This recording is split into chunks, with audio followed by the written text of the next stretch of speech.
প্রিয় শিক্ষার্থীরা আসসালামু আলাইকুম। তোমরা নিশ্চয়ই ভালো আছো। আজকে আমরা এই শতকরা অনুশীলনী, হ্যাঁ, আমরা 3 স্টেপে আমি তোমাদের ক্লাস নিয়েছিলাম। আজকে লাস্ট স্টেপ, সেটা হলো ক্রয় মূল্য বিক্রয় মূল্য সংক্রান্ত বিষয়গুলো নিয়ে আমরা আজকে কি জানবো। প্রথমে আমরা জানবো যে ক্রয় মূল্য। তাহলে ক্রয় মূল্য হলো যে মূল্যে কোনো বস্তু ক্রয় করা হয় তাকে কি বলা হয়? ক্রয় মূল্য। মানে যে দামে কোনো জিনিস আমরা কিনবো সেটাকে বলবো আমরা ক্রয় মূল্য। বিক্রয় মূল্য, তাহলে যে মূল্যে কোনো বস্তু কি করবো আমরা বিক্রি করব সেটাকে বলবো আমরা কি? বিক্রয় মূল্য। তার মানে যে দামে কিনবো সেটা হবে ক্রয় মূল্য, আর যে দামে বিক্রি করবো সেটাকে হবে কি? বিক্রয় মূল্য। তাহলে এখন কখন লাভ কখন ক্ষতি হবে?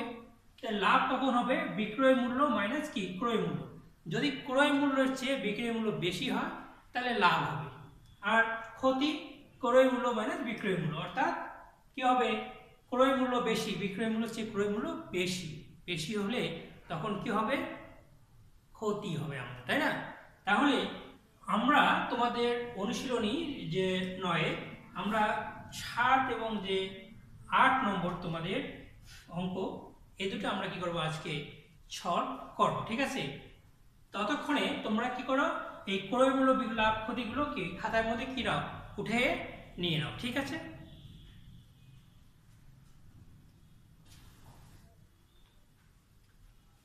তাহলে তোমাদের 7 নম্বর অঙ্কটা দেখে নাও বইয়ে। কি দেওয়া ছিল যে একটি দোকানে, হ্যাঁ, একটি দোকানে 1800 টাকার পণ্য 20% কমে বিক্রয় করা হলো। পণ্যটির কি বিক্রয় মূল্য কত? তাহলে কত পার্সেন্ট কমে বিক্রি করা হয়েছে? 20%। তাহলে 20% ক্ষতিতে কি হয়েছে? বিক্রি করা হয়েছে পণ্য, তাই না? তাহলে দোকানে, একটি দোকানে কি 1800 টাকার পণ্য কত পার্সেন্ট? 20% কমে বিক্রি করা হলে পণ্যটির কি বিক্রয় মূল্য কত, তাই না? তাহলে এখানে কি হবে দেখো, সমাধান যদি যখন আমরা করব, সমাধান 20% কমে, তাই না? কি আছে? 20% কমে 100 টাকা ক্রয় মূল্য, 100 টাকা হলে বিক্রয় মূল্য, তাহলে 20% কমে বিক্রি করেছে এখানে, তাই না?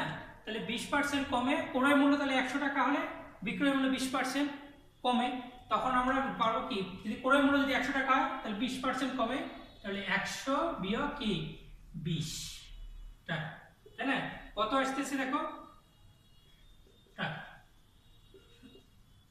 80 টাকা।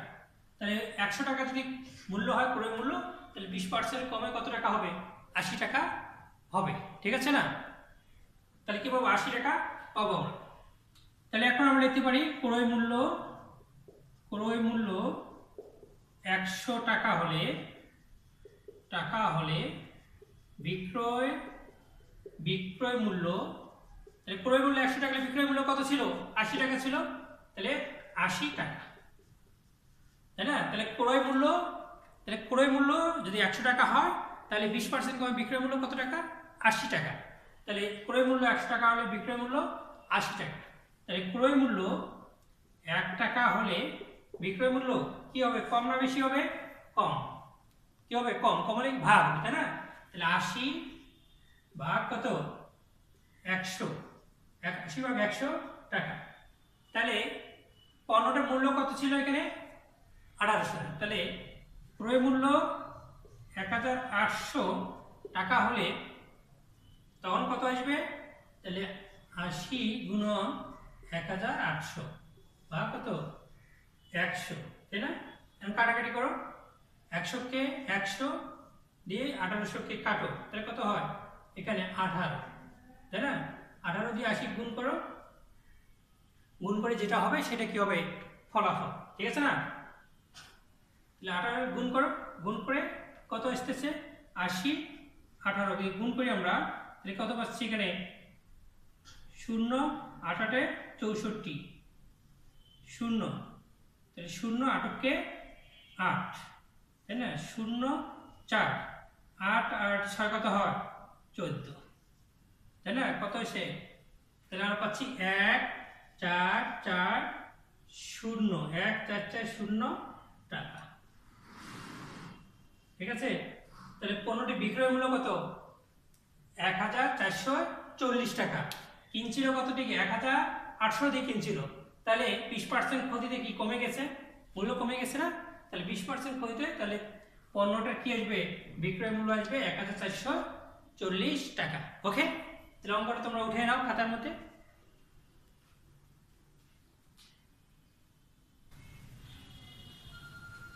তাহলে এবার তোমাদেরকে 8 নম্বর যেটা আছে, 8 নম্বর অঙ্কটা দেখো তোমরা। ঠিক আছে? 8 নম্বরে কি বলছে এখানে? একজন বিক্রেতা কৃষকের কাছ থেকে এক জুড়ি সবজি কিনে 40% লাভে 6300 টাকায় বিক্রি করলেন। তাহলে ক্রয় মূল্য কত ছিল এখানে? তাহলে 40% লাভে 6300 টাকা বিক্রি করলেন।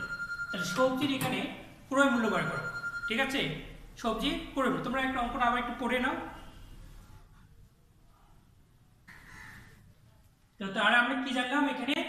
যে কি 40% লাভে, হ্যাঁ, 6300 টাকা বিক্রি করলেন। সবজির ক্রয় মূল্য কত ছিল? ক্রয় মূল্য এবার বার করবো। ঠিক আছে? তাহলে 40%, তাহলে সমাধান লিখবে এখানে 40% লাভে, তাই না? 40% কি লাভে। তাহলে ক্রয় মূল্য যদি 100 টাকা হয় তাহলে বিক্রয় মূল্য কত হবে? তাই না? 140 টাকা হবে, তাই না? তাহলে 40% কি লাভে, ক্রয় মূল্য 100 টাকা হলে ক্রয় মূল্য 100 টাকা হলে, হ্যাঁ, ক্রয় মূল্য 100 টাকা হলে, ক্রয় মূল্য 100 টাকা হলে বিক্রয় মূল্য 100 যোগ কত? 40 টাকা, তাই না? তাহলে কত হয়েছে? 140 কি 140 টাকা। তাহলে ক্রয় মূল্য যদি 100 টাকা হয় তাহলে বিক্রয় মূল্য কত আসবে? 40% লাভে 100 যোগ 40, 140 টাকা। ওকে, ঠিক আছে? তাহলে বিক্রয় মূল্য, তাই এটা কি বিক্রয় মূল্য? তাহলে আমাদের কি বার করতে বলছে? ক্রয় মূল্য কত ছিল বার করতে বলছে, তাই না? তাহলে বিক্রয় মূল্য 140 টাকা হলে, বিক্রয় মূল্য 140 টাকা হলে ক্রয় মূল্য 100 টাকা, তাই না? তাহলে বিক্রয় মূল্য 140 টাকা হলে ক্রয় মূল্য কত? 100 টাকা। তাহলে বিক্রয় মূল্য যদি 1 টাকা হয় তাহলে ক্রয় মূল্য কি হবে? কম। তাহলে কি হবে? 100 ভাগ কত? 140 টাকা, তাই না? তাহলে অতএব, ঠিক আছে, কত আসতেছে? তাহলে আমাদের কত? অতএব বিক্রয় মূল্য 6300 টাকা হলে তাহলে কি আসবে আমাদের? 100 গুণন 6300 ভাগ 140, তাই না? 100 কি, তাহলে অতএব তাহলে কি আমাদের 350 যদি টাকা হয় তাহলে কত পাবো আমরা, তাই না? কাটাকাটি করো, 10 দিয়ে কাটো, 10 10 100, 10 দিয়ে এটা কাটো আবার, তাহলে কত আসে? 14, তাই না? তাহলে কত? 14, তাই না? আবার 14 কে কাটো, 7 দুগুণে 14, 7 2, 5 দুগুণে 10, তাই না? আবার 7 কে 7, 7 9 কত হয়? 63 00, ঠিক আছে? 7 9, তাহলে 00 আসতেছে আমাদের আর নাই, তাই না? তাই 9 দিয়ে গুণ করো, কত হয়েছে? 900। ওকে, 5 দিয়ে গুণ করো, তাহলে 5 9 কত হয়? 45, 2 শূন্য থাকলো, 2 শূন্য দিলাম, তাই না? এত টাকা, ঠিক আছে? তাহলে সবজির ক্রয় মূল্য কত ছিল? তাহলে ক্রয় মূল্য ছিল 4500 টাকা, ঠিক আছে? তাহলে আমরা জানলাম একজন বিক্রেতা যে সবজি কিনেছিল 40% লাভে 6300 টাকা বিক্রি করছে। 6300 টাকা কি বিক্রি করেছিল 40% লাভ ধরে, হ্যাঁ? তাহলে তার ক্রয় মূল্য ছিল, তাহলে কত ক্রয় মূল্য ছিল? 4500 টাকা তার কি ক্রয় মূল্য ছিল, তার মানে লাভ হয়ে গেছে, তাই না? ঠিক আছে? তাহলে তোমরা এই লাভ ক্ষতির অঙ্কগুলো তোমরা ভালো করে করবে, ঠিক আছে? এই অঙ্ক দুটো তোমাদের বাড়ির কাজ থাকলো। পরবর্তীতে আমি এই কাজগুলো তোমার কি দেখবো, ঠিক আছে? ততক্ষণ তোমার ভালো দেখো, সুস্থ থেকো, খোদা হাফেজ।